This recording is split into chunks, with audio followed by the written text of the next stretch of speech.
Je suis tombé sur cette jolie équation diophantienne que j'ai voulu partager avec vous. Bien sûr, une équation diophantienne, c'est une équation où les inconnus sont des entiers. On peut considérer que ce sont des entiers relatifs ou bien des entiers naturels. Pour le cas de cet exercice, ce sont des entiers naturels. Donc, on cherche n et m ici, de telle sorte que racine carrée de 2 à la puissance racine carrée de n moins racine carrée de 2 à la puissance racine carrée de m est égal à 504. Cette équation est intéressante parce qu'à première vue, ça donne l'impression d'être difficile, mais on doit prendre en compte le simple fait que ici, nous avons des puissances de 2. Et lorsqu'on a des puissances de 2, beaucoup de choses se simplifient. Donc, la première des choses que nous allons faire, c'est de voir ce nombre.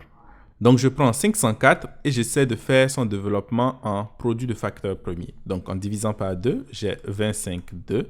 Je divise encore par 2, j'ai donc 12 et 6. Je divise encore par 2, j'ai donc 6 et 3. Je pourrais continuer encore, mais en fait, ce qui m'intéresse, c'est principalement la puissance de 2. Et comme je sais que 63 n'est pas divisible par 2, je vais m'arrêter là. Donc, je dirais que 504 est égal à quoi? 2 à la puissance 3 multiplié par 63. Intéressant. En fait, il y a quelque chose que j'ai remarqué déjà avec ce 63 que je vais vous dire tout de suite. Ensuite, qu'est-ce qu'on va faire? On va d'abord réécrire notre problème ici en fonction de 2 au lieu de racine carrée de 2. Donc, racine carrée de 2, bien évidemment, c'est égal à 2 à la puissance 1 demi. Donc, j'ai 2 à la puissance 1 demi à la puissance racine carrée de n moins 2 à la puissance 1 demi à la puissance racine carrée de m. Et ceci est égal à 504. Ensuite, je peux encore réécrire ça différemment en disant que j'ai 2 à la puissance racine carrée de n divisé par 2 moins 2 à la puissance racine carrée de m divisé par 2 est égal à 504. Ensuite, qu'est-ce que je vais faire? En fait, je vais supposer que n est supérieur à m. Bien sûr, ce n'est pas possible que n soit inférieur à n parce que si jamais n était inférieur, qu'est-ce qui va se passer? C'est que bien évidemment, ce nombre ne sera pas positif. N est supérieur à m, donc ce que je peux faire, c'est que je peux factoriser 2 à la puissance racine carrée de n divisé par 2 moins racine carrée de m divisé par 2. Et si je factorise cela, qu'est-ce qui va se passer? À l'intérieur, il va me rester donc 2 à la puissance racine carrée de m divisé par 2, puisque si je fais la somme, je dois obtenir racine carrée de n divisé par 2. Et ensuite, j'ai ici moins 1, et ceci est égal à 504. Bien sûr que je viens de réécrire sous la forme de 2 à la puissance 3 multiplié par 63. Donc, ceci, je sais que ce n'est pas possible que ceci soit une puissance de 2.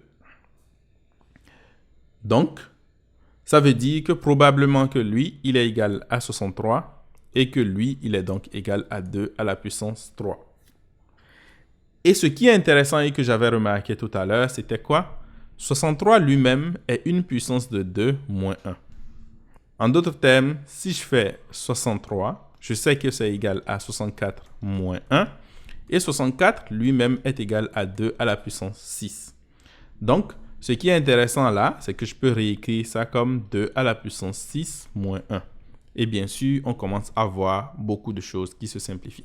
Parce que là, mon problème revient à résoudre quoi? À résoudre que racine carrée de n divisé par 2 moins racine carrée de m divisé par 2 est égal à 3. Donc, ceci est égal à ceci. Et racine carrée de m divisé par 2 est égal à 6. Donc, ceci est égal à ceci.